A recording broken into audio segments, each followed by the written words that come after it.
जय हिंद दोस्तों, मैं संजय सिंह आप सबके YouTube channel Sanjay online study zone पर स्वागत करता हूं।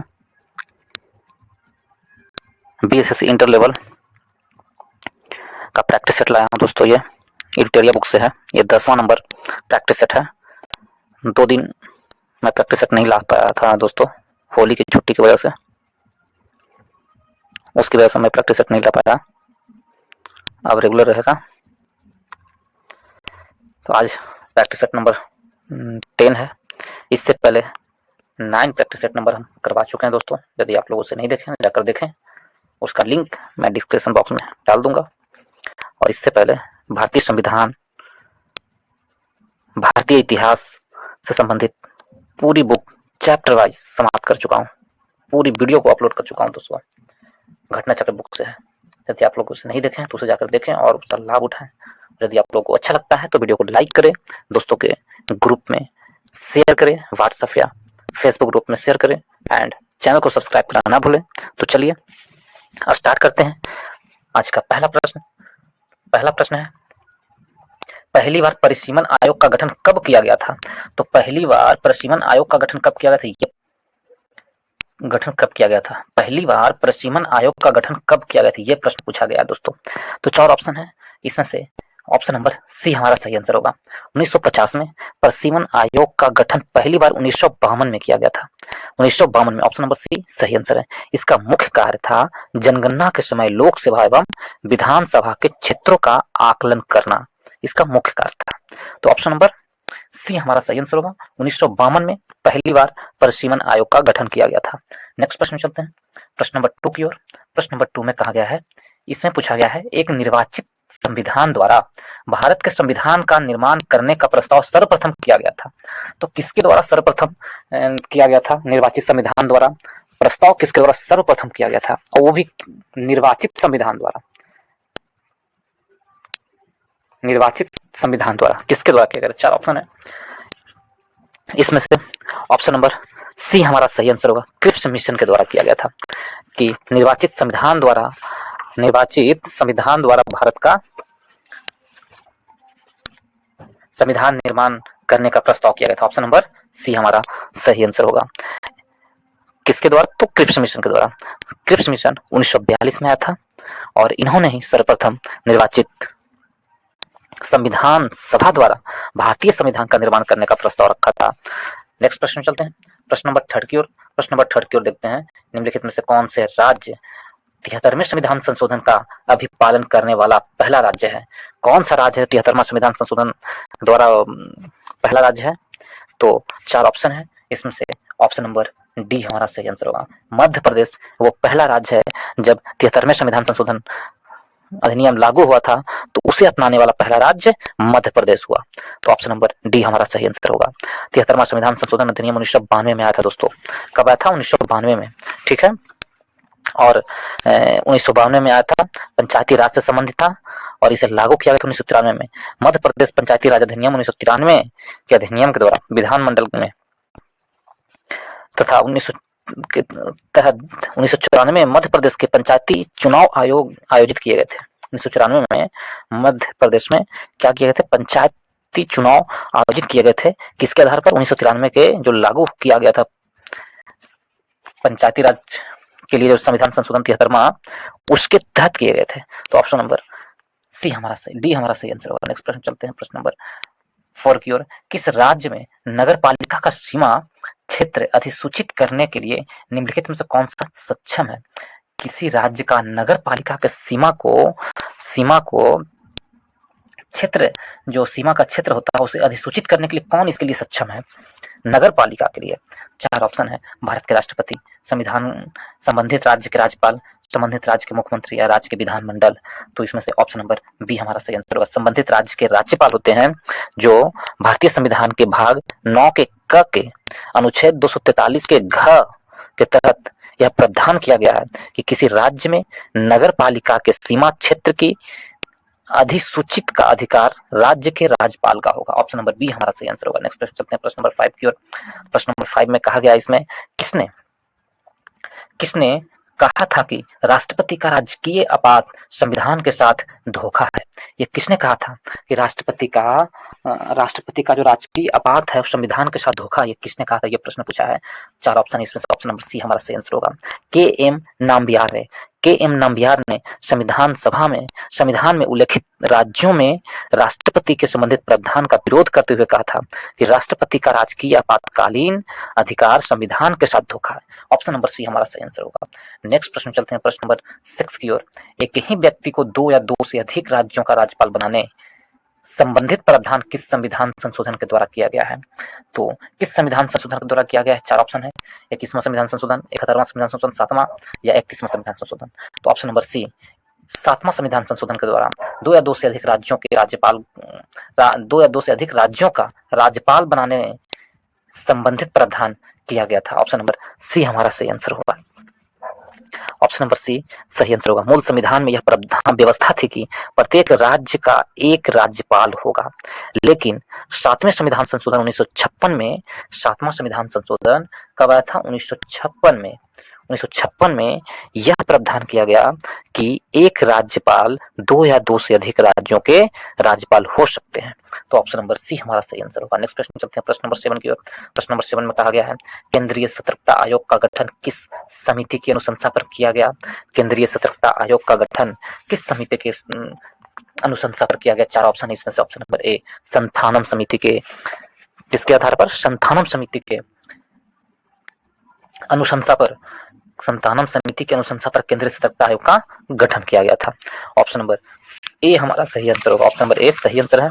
केंद्रीय सतर्कता आयोग का संथानम समिति से, और केंद्र सरकार में भ्रष्टाचार रोकने के लिए एक प्रमुख संस्था है।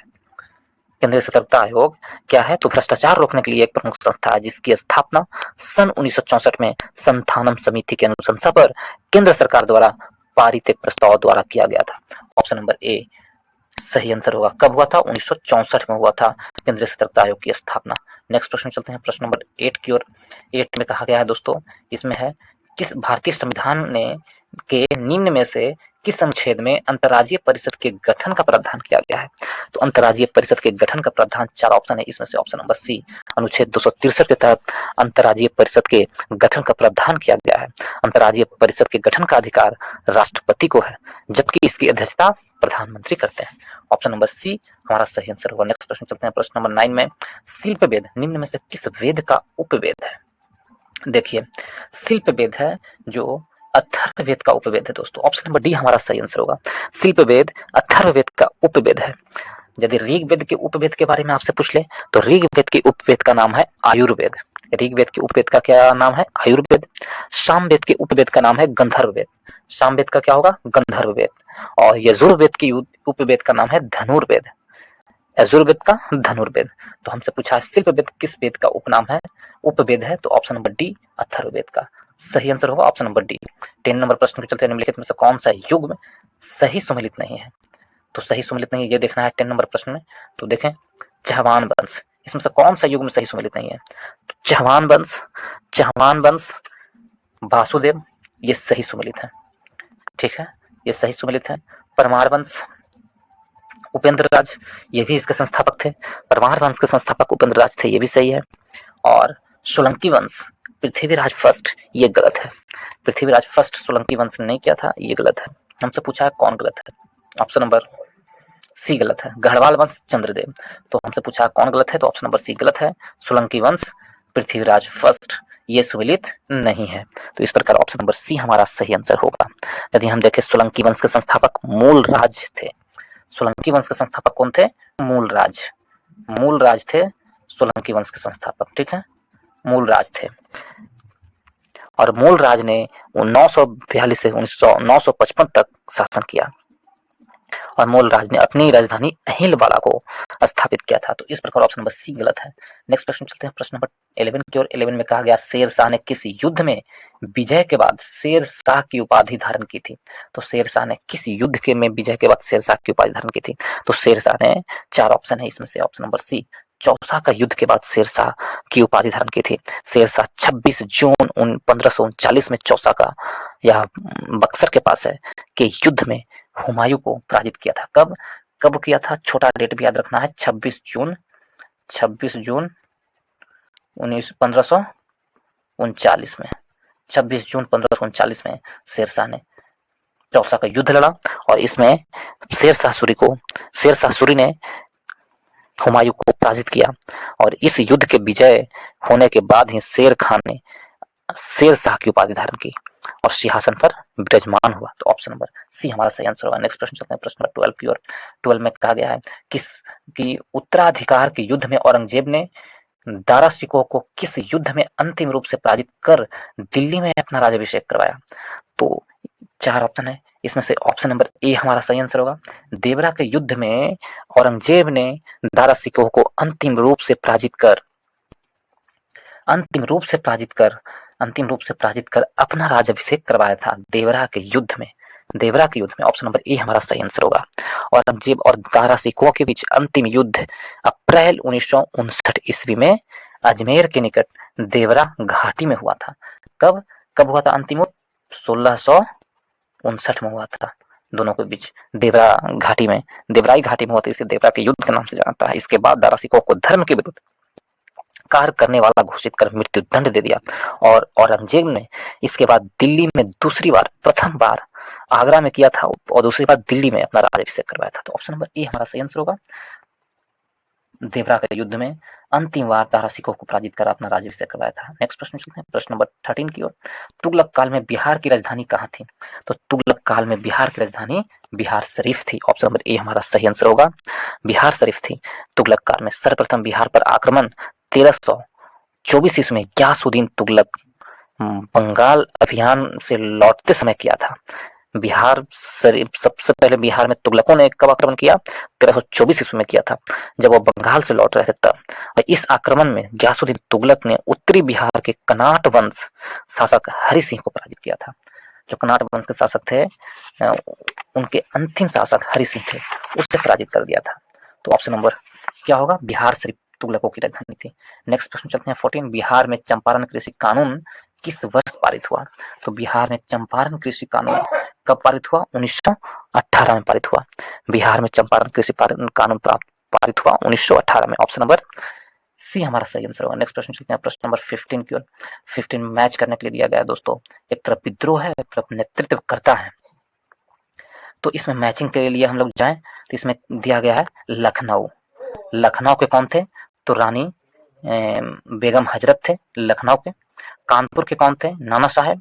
झांसी के रानी लक्ष्मीबाई और इलाहाबाद के लियाकत अली। तो इस तरह मैच करेंगे तो एक का एक और दो का तीन, एक का एक और दो का तीन, सी का दो और डी का डी। ऑप्शन नंबर ए हमारा सही आंसर होगा। नेक्स्ट प्रश्न चलते हैं, प्रश्न नंबर 17 की ओर। 17 में कहा गया है दोस्तों, इसमें जून 1945 में आयोजित शिमला सम्मेलन में कांग्रेस प्रतिनिधि मंडल का नेतृत्व किसने किया था? तो जून 1945 में शिमला समझौता में जो कांग्रेस का प्रतिनिधि मंडल का नेतृत्व मौलाना अब्दुल कलाम आजाद के द्वारा किया गया था। ठीक है, तो ऑप्शन नंबर डी हमारा सही आंसर होगा। 14 जून 1945 को प्रस्तुत किए, जिसे बेबल योजना भी कहा जाता है शिमला समझौता को। कब शुरू हुआ था? 14 जून 1945 में, और 25 जून से 14 जुलाई 1945 के मध्य शिमला में एक सर्वदलीय सम्मेलन की आहूत किया गया और इस सम्मेलन में कांग्रेस प्रतिनिधि का मंडल का नेतृत्व मौलाना अब्दुल कलाम आजाद ने की थी। ऑप्शन नंबर डी हमारा सही आंसर होगा। नेक्स्ट प्रश्न चलते हैं, प्रश्न नंबर 17 की ओर। प्रश्न नंबर 17 में कहा गया दोस्तों, राजा राम मोहन राय। प्रश्न नंबर 17 में है, राजा राम मोहन राय द्वारा स्थापित प्रथम संस्था निम्नलिखित में से कौन सी थी? तो राजा राम मोहन राय द्वारा स्थापित प्रथम संस्था कौन थी? 4 ऑप्शन, इसमें से ऑप्शन नंबर ए हमारा सही आंसर होगा। आत्मीय सभा राजा राम मोहन राय द्वारा स्थापित प्रथम संस्था थी।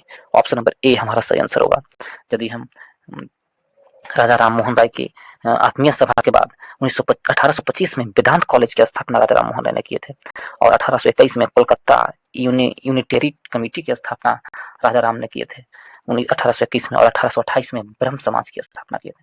तो ऑप्शन नंबर ए हमारा सही आंसर होगा। नेक्स्ट प्रश्न चलते हैं, प्रश्न नंबर 18 में। इस प्रश्न में कहा गया है दोस्तों, किस गवर्नर जनरल ने 1839 में कलकत्ता से शेरशाह सूरी मार्ग का नाम बदल करके ग्रैंड ट्रंक रोड या जीटी रोड कर दिया गया एवं इस मार्ग का पुनर्निर्माण करवाया था? किस गवर्नर जनरल ने ऐसा करवाया था? 4 ऑप्शन है, इसमें से ऑप्शन नंबर सी हमारा सही आंसर है। ऑकलैंड था, कौन था? ऑकलैंड। ऑकलैंड, जो ऑकलैंड का कार्यकाल देखे तो 1836 1842 था। वो कलकत्ता से दिल्ली तक शेरशाह सूरी मार्ग का पुनर्निर्माण किया और इसका नाम बदल करके grand trunk road, GT road कर दिया। इस प्रकार ऑप्शन नंबर सी हमारा सही आंसर होगा, ऑकलैंड। नेक्स्ट प्रश्न चलते हैं प्रश्न नंबर 19 की ओर। नेहरू रिपोर्ट तैयार करने वाली कमेटी के सदस्यों में निम्नलिखित में से कौन शामिल नहीं था? तो नेहरू रिपोर्ट तैयार करने वाली कमेटी के सदस्यों में कौन शामिल नहीं था? तो इसमें से ऑप्शन नंबर डी हमारा सही आंसर होगा, एनी बेसेंट शामिल नहीं थी नेहरू रिपोर्ट तैयार करने में। अली इमाम थे, सुभाष चंद्र बोस थे और जवाहरलाल नेहरू थे, लेकिन एनी बेसेंट शामिल नहीं थे। नेहरू समिति का गठन 1928 में किया गया था, मोतीलाल नेहरू की अध्यक्षता में संविधान की रूपरेखा तैयार करने के लिए किया गया था। इस समिति में एनी बेसेंट शामिल नहीं थी। ऑप्शन नंबर डी हमारा सही आंसर है। नेक्स्ट प्रश्न चलते हैं प्रश्न नंबर 20 की ओर। 20 नंबर प्रश्न में कहा गया साइमन कमीशन द्वारा किस वर्ष अपनी रिपोर्ट प्रस्तुत की गई? तो साइमन कमीशन द्वारा किस वर्ष अपनी रिपोर्ट प्रस्तुत की गई? तो साइमन कमीशन ने अपनी रिपोर्ट 1930 ईस्वी में पेश किया था। ऑप्शन नंबर बी हमारा सही आंसर होगा। तब 1930 में भारत सरकार अधिनियम 1919 से हुई प्रगति की समीक्षा के लिए ब्रिटिश सरकार द्वारा सर जॉन साइमन की अध्यक्षता में 7 सदस्यीय आयोग का गठन किया गया, जिसे साइमन कमीशन नाम दिया गया। और यह कमीशन भारत में 1928 में आए और 30 जून 1930 को इस संबंध में अपनी रिपोर्ट प्रस्तुत की। ऑप्शन नंबर बी हमारा सही आंसर होगा। नेक्स्ट प्रश्न चलते हैं 21 नंबर प्रश्न में सलीम अली राष्ट्रीय उद्यान स्थित है। सलीम अली राष्ट्रीय उद्यान कहाँ स्थित है? तो ऑप्शन नंबर बी हमारा सही आंसर होगा, जम्मू कश्मीर में। सलीम अली राष्ट्रीय उद्यान स्थित है जम्मू कश्मीर में। सलीम अली एक भारतीय पक्षी वैज्ञानिक थे जो प्रकृतिवादी हैं और इन्हें वर्ड मैन ऑफ इंडिया कहा जाता है। सलीम अली को क्या word man of India Salim Ali को कहा जाता है। सलीम अली राष्ट्रीय उद्यान 907 वर्ग किलोमीटर के क्षेत्र में फैला है। ठीक है, तो इसका नाम सलीम अली राष्ट्रीय उद्यान 1986 में रखा गया था। तो इस प्रकार ऑप्शन नंबर बी हमारा सही आंसर होगा। नेक्स्ट प्रश्न चलते हैं प्रश्न नंबर 22 में। प्रधान यामोत्तर नहीं गुजरती है, किससे नहीं गुजरती है प्रधान यामोत्तर? प्रधान यामोत्तर किससे नहीं गुजरती है? 4 ऑप्शन है इसमें से। ऑप्शन नंबर सी नाइजर से नहीं गुजरती है प्रधान यामोत्तर। ऑप्शन नंबर सी हमारा सही आंसर होगा, प्रधान यामोत्तर नाइजर से नहीं गुजरती है। प्रधान यामोत्तर वह ग्रीनविच रेखा इंग्लैंड में ग्रीनविच कुछ से गुजरती है। यह 0 अंश देशांतर है। इसके विपरीत अंतर्राष्ट्रीय तिथि रेखा है जो 180 डिग्री अंश देशांतर पर है। अंतर्राष्ट्रीय तिथि रेखा टेढ़ी मेढ़ी रेखा है और वेरिंग जलमंडल से होकर गुजरती है। 2 देशांतरों के मध्य 4 मिनट का अंतर होता है। 4 मिनट का अंतर होता है दोस्तों। तो ऑप्शन नंबर सी हमारा सही आंसर होगा। नेक्स्ट प्रश्न चलते हैं प्रश्न नंबर 23 की ओर। 23 में कहा गया है पृथ्वी पर मूलतः एक ही विशाल भूखंड था जिसे कहते हैं। तो पृथ्वी पर मूलतः एक ही विशाल खंड जिसे पैंजिया कहते हैं। ऑप्शन नंबर बी हमारा सही आंसर होगा दोस्तों। ऑप्शन नंबर बी सही आंसर होगा। यह 250 मिलियन वर्ष पहले पेलियोजोइक और मीजोजोइक युग के दौरान था पैंजिया। वर्तमान समय में महाद्वीप का निर्माण भी इसी से हुआ है और पैंजिया शब्द वर्ष 1928 में अल्फ्रेड वेगनर के सिद्धांत पर चर्चा के दौरान प्रकाश में आया था। ऑप्शन नंबर बी हमारा सही आंसर होगा। नेक्स्ट प्रश्न चलते हैं प्रश्न नंबर 24 में। निम्नलिखित में से किससे पर्वतों का सागर कहा जाता है? तो पर्वतों का सागर किसे कहते हैं? 4 ऑप्शन है इसमें से। ऑप्शन नंबर बी हमारा सही आंसर होगा, ब्रिटिश कोलंबिया को पर्वतों का सागर कहते हैं। ऑप्शन नंबर बी सही आंसर है, ब्रिटिश कोलंबिया को पर्वतों का सागर कहा जाता है। और ब्रिटिश कोलंबिया प्रशांत महासागर के पूर्वी तट पर स्थित है। किसे पर्वतों का सागर कहते हैं? ब्रिटिश कोलंबिया को। कहाँ स्थित है? प्रशांत महासागर के पूर्वी तट पर। और इस प्रकार ऑप्शन नंबर बी हमारा सही आंसर होगा। नेक्स्ट प्रश्न चलते हैं प्रश्न नंबर 25 की ओर। 25 में कहा गया निम्नलिखित में से कौन सा सुमेलित नहीं है? तो माउंट रेनर। अब माउंट रेनर कहाँ है? यूएसए में है। ये बिल्कुल सही है, ये सुमेलित है। माउंट रेनर यूएसए में है, ये बिल्कुल सही है दोस्तों। और यदि हम ये सुमेलित है। माउंट एटना को देखें तो माउंट एटना इटली, ये भी सुमेलित है। माउंट पेरिकुटीन है जो ये सुमेलित नहीं है दोस्तों। माउंट पेरिकुटीन फिलीपींस में नहीं है, जबकि मैक्सिको में है। माउंट पेरिकुटीन मैक्सिको में है। तो ऑप्शन नंबर सी हमारा सही आंसर होगा, ये सुमेलित नहीं है। माउंट एप्पो फिलीपींस में है, ये सही है। तो हमसे पूछा है कौन सही नहीं है, तो ऑप्शन नंबर सी सही नहीं है। नेक्स्ट प्रश्न चलते हैं प्रश्न नंबर 26 में। 26 में कहा गया निम्नलिखित देशों में से कौन सा स्थल अवरुद्ध देश नहीं है। तो स्थल अवरुद्ध देश कौन सा नहीं है? अफगानिस्तान एक स्थल अवरुद्ध देश है दोस्तों। लाओस भी एक स्थल अवरुद्ध देश है।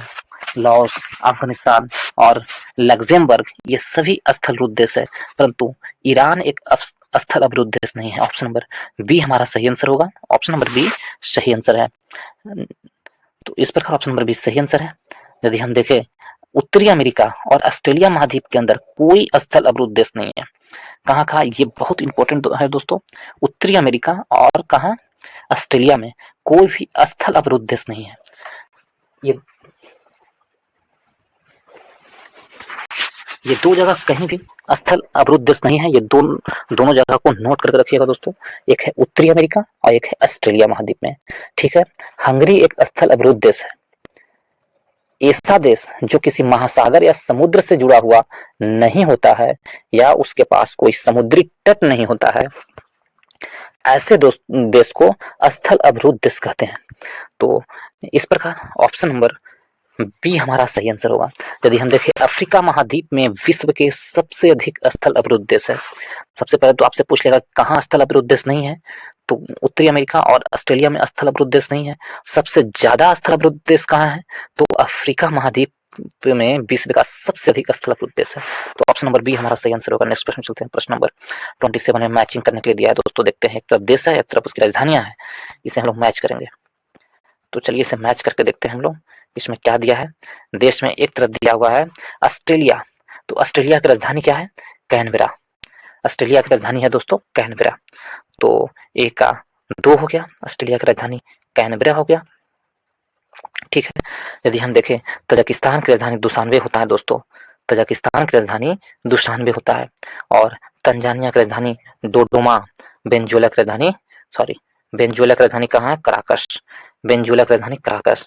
तो इस प्रकार यदि हम मैचिंग करें तो हमारा मैचिंग होगा ऑस्ट्रेलिया की राजधानी कैनबेरा, तजाकिस्तान की दुशानबे, तंजानिया का डोडोमा और वेनेजुएला का कराकस। इस प्रकार यदि हम चेक करें तो ऑप्शन नंबर क्या आंसर होगा, 2, 3, 1, 4। ऑप्शन नंबर बी हमारा सही आंसर होगा।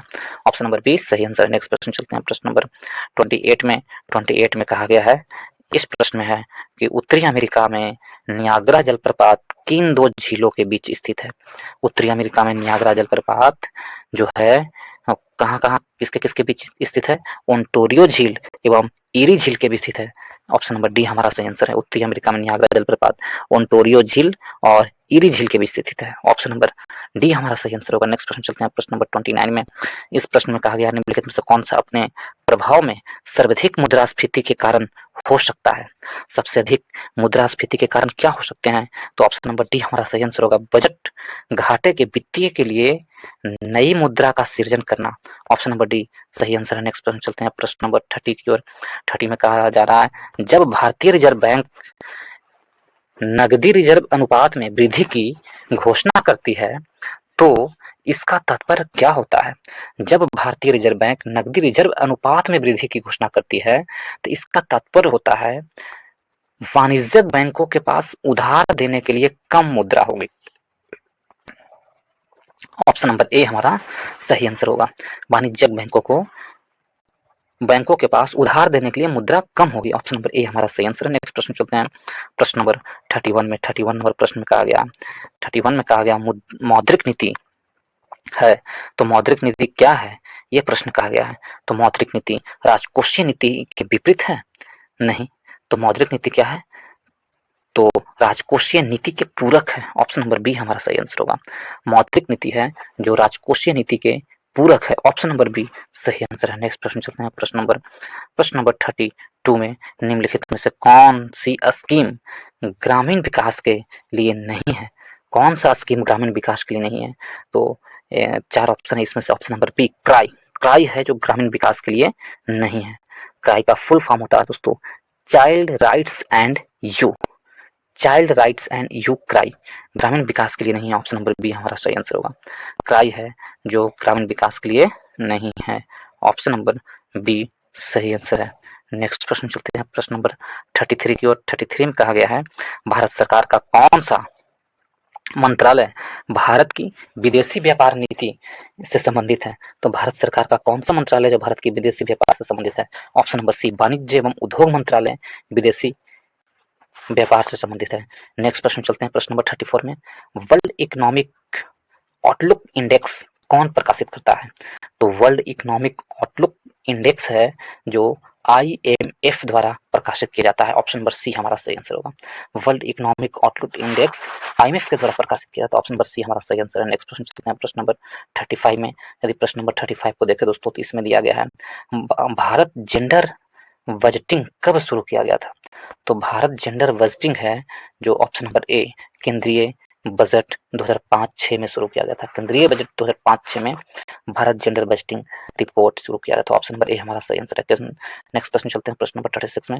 36 में क्या गया है, किस राज्य सरकार द्वारा गीता कार्मिक बीमा योजना शुरुआत की गई थी? तो गीता कार्मिक बीमा योजना किस राज्य द्वारा शुरुआत की गई थी? 4 ऑप्शन है, 4 ऑप्शन में से ऑप्शन नंबर ए हमारा सही आंसर होगा। तेलंगाना के द्वारा गीता कार्मिक राज्य योजना शुरुआत की गई थी। गीता कार्मिक बीमा योजना शुरुआत किसके द्वारा की गई थी? गीता कार्मिक बीमा योजना तेलंगाना सरकार द्वारा, तेलंगाना राज्य के द्वारा। नेक्स्ट प्रश्न चलते हैं, प्रश्न नंबर 37 की ओर। इसमें कहा गया विश्व आर्थिक स्वतंत्रता सूचकांक 2022 में भारत का स्थान कौन सा है? तो विश्व आर्थिक स्वतंत्रता सूचकांक 2022 में भारत का स्थान कौन सा है? तो option number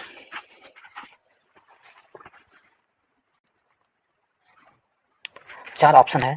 option number A में है दोस्तों, ऑप्शन नंबर ए में है 120, बी में 121, सी में 131, डी में 136। तो ऑप्शन नंबर सी हमारा सही आंसर होगा, 131। विश्व आर्थिक स्वतंत्रता सूचकांक 2021 में भारत का स्थान 131 है। ऑप्शन नंबर सी हमारा सही आंसर होगा। नेक्स्ट प्रश्न चलते हैं, प्रश्न नंबर 38 में। राष्ट्रीय पिछड़ा वर्ग आयोग के अध्यक्ष कौन है? तो राष्ट्रीय पिछड़ा वर्ग आयोग के अध्यक्ष के रूप में देखें, ऑप्शन नंबर सी हमारा सही आंसर होगा, हंसराज गंगाराम अहीर। हंसराज गंगाराम अहीर भारत के राष्ट्रीय पिछड़ा वर्ग आयोग के अध्यक्ष है। ऑप्शन नंबर सी हमारा सही आंसर होगा। यदि हम देखें राष्ट्रीय पिछड़ा वर्ग आयोग का गठन 1993 में हुआ था। पिछड़ा वर्ग आयोग का गठन कब हुआ था? 1993 में हुआ था। ठीक है दोस्तों, 1993 में हुआ था। और इसके 102वें संविधान संशोधन अधिनियम द्वारा संवैधानिक दर्जा प्रदान किया गया है। राष्ट्रीय पिछड़ा वर्ग आयोग का संवैधानिक दर्जा कब प्राप्त किया गया? तो 102वें संविधान संशोधन के द्वारा। नेक्स्ट प्रश्न चलते हैं, ऑप्शन नंबर सी सही आंसर है। नेक्स्ट प्रश्न चलते हैं, प्रश्न नंबर 39 में। 39 नंबर प्रश्न में कहा गया है कि डॉल्फिन दिवस, राष्ट्रीय डॉल्फिन दिवस कब मनाया जाता है? राष्ट्रीय डॉल्फिन दिवस कब मनाया जाता है? 5 ऑप्शन है, 4 ऑप्शन है। इसमें से ऑप्शन नंबर ए हमारा सही आंसर होगा, 5 अक्टूबर को राष्ट्रीय डॉल्फिन दिवस मनाया जाता है। ऑप्शन नंबर ए सही आंसर है। 40 नंबर प्रश्न है, इसमें है हाल ही में किस चक्रवात या तूफान ने म्यांमार बांग्लादेश के तट पर कहर बरपाया है? कौन सा चक्रवात था या तूफान था जो म्यांमार और बांग्लादेश के तट पर कहर बरपाया है? 4 ऑप्शन है, इसमें से ऑप्शन नंबर ए हमारा सही आंसर होगा। वो तूफान का नाम था मोचा। 2023 में मोचा नामक तूफान आया था जो म्यांमार और बांग्लादेश के तट पर कहर बरपाया था। इस तूफान का नामकरण यमन ने किया था। मोचा तूफान का नामकरण कौन किया था? यमन ने। तो और एक और तूफान जून 2023 में आया था, बिपरजॉय, जो गुजरात राजस्थान पर कहर बरपाया था। बिपरजॉय कहाँ कर भर पाया था? तो गुजरात और राजस्थान में कर भर पाया था 2023 में। तो हमसे पूछा गया है कि अफगानिस्तान और म्यांमार और बांग्लादेश में कौन था? तो option number A mocha. Next प्रश्न चलते हैं, प्रश्न नंबर 41 की ओर। 41 में कहा गया वन स्थिति रिपोर्ट 2021 के अनुसार वृक्षावरण का प्रतिशत कितना है? तो वृक्षावरण का प्रतिशत कब? तो रिपोर्ट 2021 के अनुसार वृक्षावरण का प्रतिशत है 2.84, कितना है? सॉरी 2.91% है दोस्तों। कितना है? 2.91%। ऑप्शन नंबर डी हमारा सही आंसर होगा।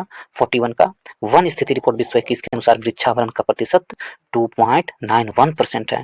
ऑप्शन नंबर डी सही आंसर है। नेक्स्ट प्रश्न चलते हैं 42 में। हाल ही में पद्म विभूषण सम्मान से सम्मानित एस.एम. कृष्णा का संबंध किस क्षेत्र से है? एस.एम. कृष्णा का संबंध किस क्षेत्र से है जो पद्म विभूषण से सम्मानित किया गया है?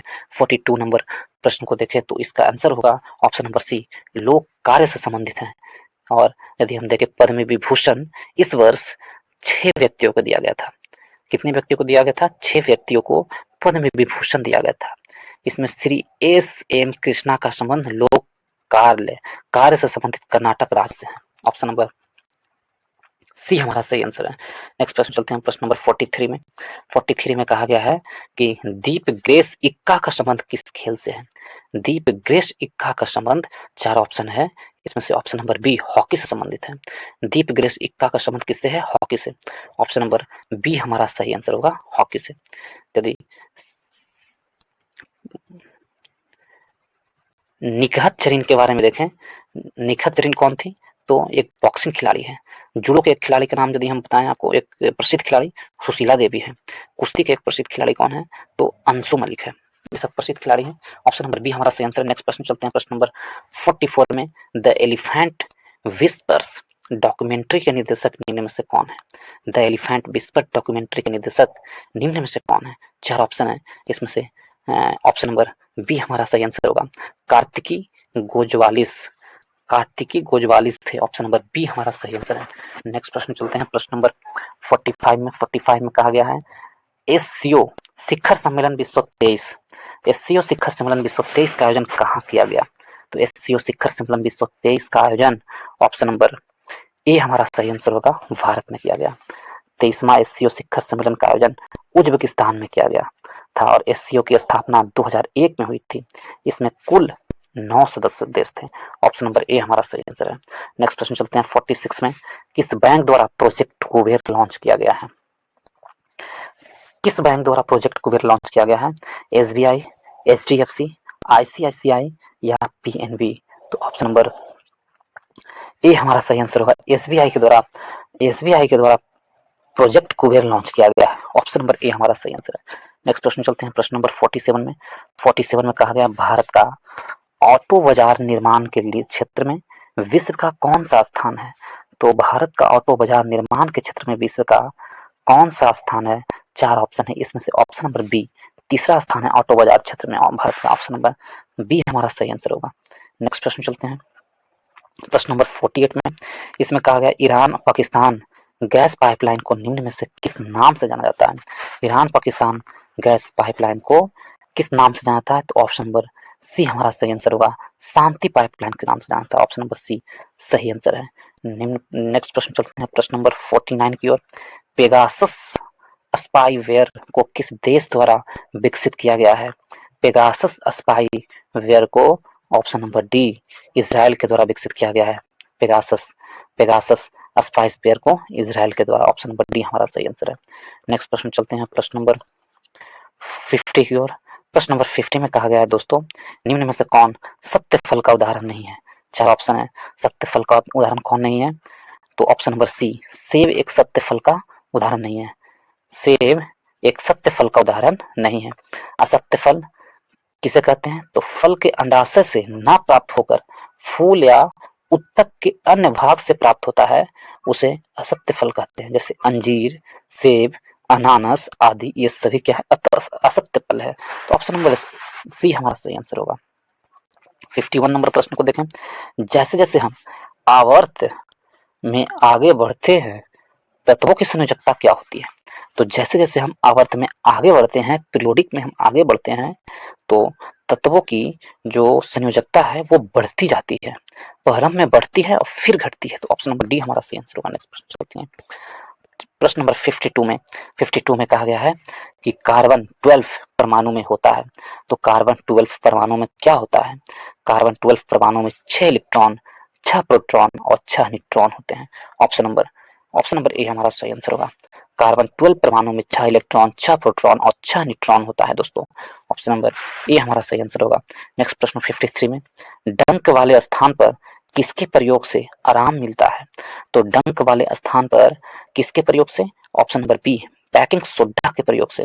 जो खाने वाला सोडा होता है उसके प्रयोग से डंक वाले स्थान पर हमें आराम मिलता है। जैसे मधुमक्खी का डंक एक एसिड छोड़ता है जो दर्द और जलन का कारण होता है, और जहाँ पर डंक मारती है मधुमक्खी या और कुछ, तो वैसे स्थान पर बेकिंग सोडा का प्रयोग करने से आराम मिलता है। ऑप्शन नंबर बी हमारा सही आंसर होगा। नेक्स्ट प्रश्न चलते हैं प्रश्न नंबर 54 की ओर। 54 में किसी भी उदासीन विलयन का पीएच मान होता है।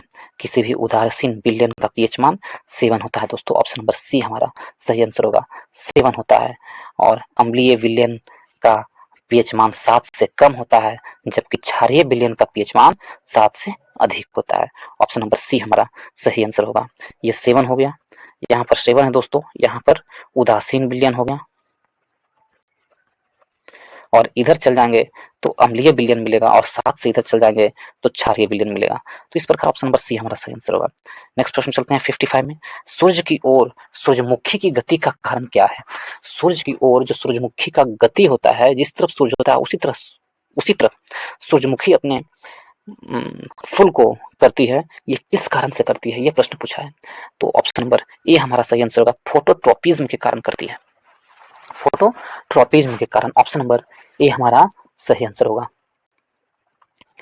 तो नेक्स्ट प्रश्न चलते हैं, प्रश्न नंबर 56 में कहा गया है वृद्धि हार्मोन किसके द्वारा स्रावित होता है? 4 ऑप्शन है, पीयूष ग्रंथि, अग्नाशय ग्रंथि, पैराथायराइड ग्रंथि या पीनियल ग्रंथि। तो वृद्धि हार्मोन है, जो वृद्धि हार्मोन है वो पीयूष ग्रंथि के द्वारा स्रावित होता है। ऑप्शन नंबर ए हमारा सही आंसर होगा। वृद्धि हार्मोन पीयूष ग्रंथि के द्वारा स्रावित होता है दोस्तों, ऑप्शन नंबर ए हमारा सही आंसर होगा। नेक्स्ट प्रश्न चलते हैं, प्रश्न नंबर 57 में निम्नलिखित में से पौधे का वृद्धिरोधी हार्मोन है, तो पौधे का वृद्धिरोधी हार्मोन कौन सा है? ऑप्शन नंबर सी एब्सिसिक अम्ल पौधे का वृद्धिरोधी हार्मोन है, ऑप्शन नंबर सी हमारा सही आंसर है। नेक्स्ट प्रश्न की तरफ चलते हैं, प्रश्न नंबर 58 की ओर। 58 में कहा गया है, इसमें कहा गया हाइपरमेट्रोपिया में के मामले में सुधार के लिए किस लेंस का उपयोग किया जाता है? हाइपरमेट्रोपिया में सुधार के लिए उत्तल लेंस का प्रयोग किया जाता है। ऑप्शन नंबर ए हमारा सही आंसर होगा दोस्तों, ऑप्शन नंबर ए सही आंसर होगा। और मायोपिया में अवतल लेंस का प्रयोग किया जाता है, और हाइपरमेट्रोपिया में उत्तल लेंस का। ऑप्शन नंबर ए हमारा सही आंसर है। नेक्स्ट प्रश्न चलते हैं 59 में। वास्तविक और उल्टे प्रतिबिंब के लिए दर्पण का आवर्धक होता है। वास्तविक और उल्टे प्रतिबिंब प्राप्त करने के लिए दर्पण का आवर्धक क्या होगा? ऋणात्मक होगा। ऑप्शन नंबर बी हमारा सही आंसर होगा। नेक्स्ट प्रश्न चलते हैं, प्रश्न नंबर 60 की ओर। 60 में कहा गया है दोस्तों, इस प्रश्न में है ध्वनि चालक धात्विक चालक में विद्युत धारा का प्रभाव होता है। तो धात्विक चालक में विद्युत धारा का प्रभाव किस प्रकार होता है? 4 ऑप्शन है, इसमें से ऑप्शन नंबर ए हमारा सही आंसर होगा, केवल इलेक्ट्रॉनों के कारण होता है। धात्विक चालक में विद्युत धारा का प्रभाव केवल इलेक्ट्रॉनों के कारण होता है। ऑप्शन नंबर ए हमारा सही आंसर होगा। नेक्स्ट प्रश्न चलते हैं, प्रश्न नंबर 61 की ओर। 61 में कहा गया टंका किस अवयवों का मिश्रण है? टंका है जो टाका है, किस अवयवों का मिश्रण है? 4 ऑप्शन है, इसमें से ऑप्शन नंबर ए टीन और लेड का मिश्रण है टाका। टंका है जो टीन का 67% और लेड का 33% मिश्रण से बना हुआ है सोल्डर। ऑप्शन नंबर ए हमारा सही आंसर है। 62 नंबर प्रश्न, निम्नलिखित में से कौन सा अग्र मस्तिष्क का हिस्सा नहीं है दोस्तों? तो अग्र मस्तिष्क का हिस्सा कौन नहीं है? 4 ऑप्शन है, थैलेमस अग्र मस्तिष्क का हिस्सा है, हाइपोथैलेमस भी अग्र मस्तिष्क का हिस्सा है, सेरेब्रम भी है जो अग्र मस्तिष्क का हिस्सा है, लेकिन मेडुला ऑब्लांगेटा है जो पश्च मस्तिष्क का हिस्सा है, ना कि अग्र मस्तिष्क का। तो ऑप्शन नंबर ए हमारा सही आंसर होगा। ऑप्शन नंबर ए सही आंसर है। 62 का ऑप्शन नंबर ए सही आंसर है। तो ये देखे अग्र मस्तिष्क के आगे वाला भाग होता है जिसमें सेरेब्रम, थैलेमस, हाइपोथैलेमस आदि होते हैं। मेडुला पार्श्व मस्तिष्क का हिस्सा है दोस्तों। जो मेडुला है जो भोजन निगलने, उल्टी, हृदय स्पंदन दर और खांसने, छींकने आदि का नियमन केंद्र होता है medulla oblongata. Option number A हमारा सही आंसर होगा। नेक्स्ट प्रश्न चलते हैं, प्रश्न नंबर 63 की ओर। यदि 63 में हम जाइए देखें दोस्तों, इस प्रश्न में कहा गया है निम्नलिखित में से कौन सबसे बड़ी अंतःस्रावित ग्रंथि है? सबसे बड़ी अंतःस्रावित ग्रंथि कौन सी है? 4 ऑप्शन है, इसमें से ऑप्शन नंबर बी हमारा सही आंसर होगा, थायराइड ग्रंथि। थायराइड ग्रंथि है जो सबसे बड़ी अंतःस्रावित ग्रंथि है। सबसे बड़ी अंतःस्रावित ग्रंथि थायराइड ग्रंथि है, जिसे थायरॉक्सिन नामक हार्मोन का स्रावन होता है। यह हार्मोन वसा, प्रोटीन, कार्बोहाइड्रेट से मेटाबॉलिज्म को बढ़ाता है। ऑप्शन नंबर बी हमारा सही आंसर होगा। 64 नंबर, शहद का प्रमुख घटक है। शहद का प्रमुख घटक कौन सा है? तो 4 ऑप्शन है, शहद का प्रमुख घटक ऑप्शन नंबर बी फ्रुक्टोज है। शहद के प्रमुख घटक क्या है? फ्रुक्टोज। ऑप्शन नंबर बी हमारा सही आंसर होगा। 64 नंबर प्रश्न का ऑप्शन नंबर बी सही है, फ्रुक्टोज है। नेक्स्ट प्रश्न चलते हैं, प्रश्न नंबर 65 में।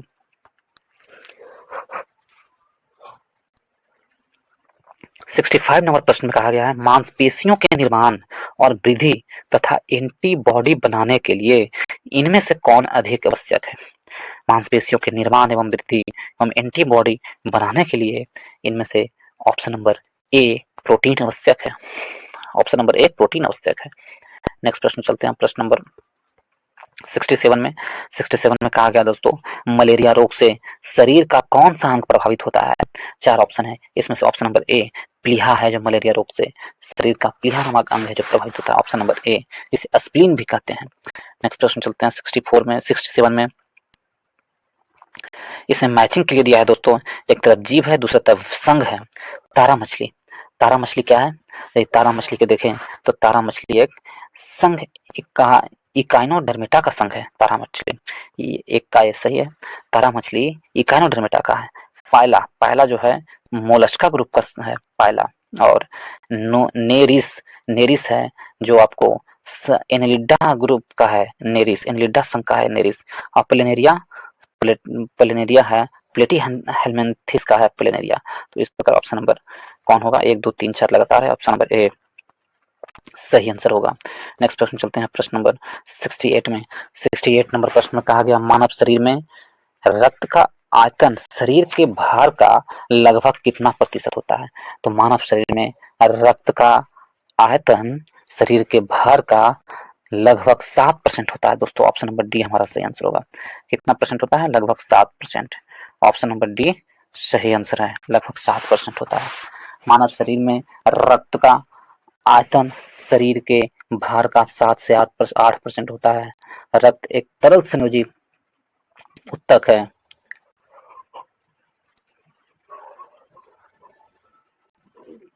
तथा क्षारीय विलयन है। रक्त क्या है? क्षारीय विलयन है।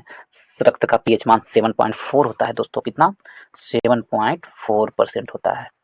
7.4 होता है, इस प्रकार वो क्षारीय होता है। तो ऑप्शन नंबर डी हमारा सही आंसर होगा। नेक्स्ट प्रश्न चलते हैं प्रश्न नंबर 67 में। प्रश्न नंबर 67 में कहा गया है, इसमें है पत्ती का मुख्य कार्य क्या है? तो पत्तियों का मुख्य कार्य क्या है दोस्तों? तो पत्तियों का मुख्य कार्य है ऑप्शन नंबर बी, प्रकाश का संश्लेषण करना। ऑप्शन नंबर बी हमारा सही आंसर होगा, पत्तियों का मुख्य कार्य है। नेक्स्ट प्रश्न चलते हैं 70 नंबर प्रश्न में। 70 नंबर प्रश्न में कहा है, एक बिंदु पर चुंबकीय क्षेत्र की उपस्थिति का पता लगाया जाता है। तो वो कौन सी बिंदु पर चुंबकीय क्षेत्र की स्थिति का पता लगाया जाता है? 4 ऑप्शन है, इसमें से ऑप्शन नंबर बी हमारा सही आंसर है, एक कंपास सुई के द्वारा। एक कंपास सुई के द्वारा चुंबकीय क्षेत्र की उपस्थिति का पता लगाया जा सकता है। नेक्स्ट प्रश्न चलते हैं प्रश्न नंबर 71 में। 71 में कहा गया, इनमें से निम्नलिखित में से किस तंतु के अणुओं में प्रोटीन इकाइयां होती है? तो किन तंतुओं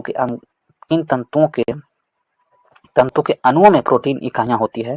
4 ऑप्शन है, इनमें से ऑप्शन नंबर बी, रेशम तंतु के अणुओं में प्रोटीन की इकाइयां होती है। ऑप्शन नंबर बी हमारा सही आंसर होगा। नेक्स्ट प्रश्न चलते हैं 42 में। 42 में कहा गया है, मौसम की रिपोर्ट किस थर्मामीटर का उपयोग करके बनाई जाती है? तो मौसम की रिपोर्ट 4 ऑप्शन है, इसमें से ऑप्शन नंबर सी हमारा सही आंसर होगा, अधिकतम न्यूनतम। मौसम की रिपोर्ट अधिकतम न्यूनतम थर्मामीटर द्वारा मापा जाता है, इसे अधिकतम न्यूनतम थर्मामीटर भी कहते हैं। मौसम का रिपोर्ट एक थर्मामीटर के द्वारा मापा जाता है, जो अधिकतम न्यूनतम थर्मामीटर के द्वारा मापा जाता है। ऑप्शन नंबर सी हमारा सही आंसर है। नेक्स्ट प्रश्न चलते हैं 73 की ओर। 73 नंबर प्रश्न में कहा गया है, ध्वनि की प्रबलता किसके द्वारा निर्धारित की जाती है? ध्वनि की प्रबलता है 4 ऑप्शन, इसमें से ऑप्शन नंबर ए, ध्वनि के कंपन के आयाम के द्वारा प्रबलता मापी जाती है। ध्वनि के कंपन के आयाम के द्वारा ध्वनि की प्रबलता मापी जाती है। ऑप्शन नंबर ए हमारा सही आंसर होगा। नेक्स्ट प्रश्न चलते हैं प्रश्न नंबर 74 की ओर दोस्तों। इसमें कहा गया है, कोशिका में उपस्थित जेली जैसा पदार्थ कहलाता है। तो कोशिका में जो उपस्थित होता है जेली जैसा पदार्थ, उसे साइटोप्लाज्मा कहते हैं दोस्तों। ऑप्शन नंबर सी हमारा सही आंसर होगा, उसे क्या कहते हैं? साइटोप्लाज्मा। नेक्स्ट प्रश्न चलते हैं, और इस वीडियो का लास्ट प्रश्न होगा दोस्तों।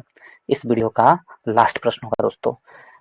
75 प्रश्न बिहार एसएससी का 75 प्रश्न में लाता रहूँगा, और यह 10वां वीडियो है बीएसएससी प्रैक्टिस सेट का। और इसका लास्ट प्रश्न है, अल्फा किरणों के संबंध में निम्नलिखित में से कौन सा कथन सत्य है? तो अल्फा किरणों के संबंध में 4 ऑप्शन दिए हुए हैं, इसमें से ऑप्शन नंबर बी है, जो अल्फा किरणें विद्युत क्षेत्र में ऋण आवेशित प्लेट की ओर विक्षेपित होती है, ये सही है। और अल्फा किरणें प्रतिदीप्ति उत्पन्न करती है, ये भी सही है। बी और सी सही है और ए और बी सही है। अल्फा किरणें फोटोग्राफिक प्लेट को काला कर देती है और अल्फा किरणें विद्युत क्षेत्र में ऋण आवेशित प्लेट की ओर विक्षेपित हो जाती है। तो बी, ए और बी सही है। कौन पूछा है कौन सही है, तो ऑप्शन नंबर डी हमारा सही आंसर होगा। इसके साथ ही इस वीडियो को समाप्त करते हैं दोस्तों। यदि आप लोगों को वीडियो अच्छा लगा हो, कुछ भी सीखने के लिए मिला हो, तो वीडियो को लाइक करें, दोस्तों के फेसबुक, व्हाट्सएप, इंस्टाग्राम ग्रुप पर शेयर करें दोस्तों, और चैनल को सब्सक्राइब करना ना भूलें। इस वीडियो को देखने के लिए बहुत बहुत धन्यवाद।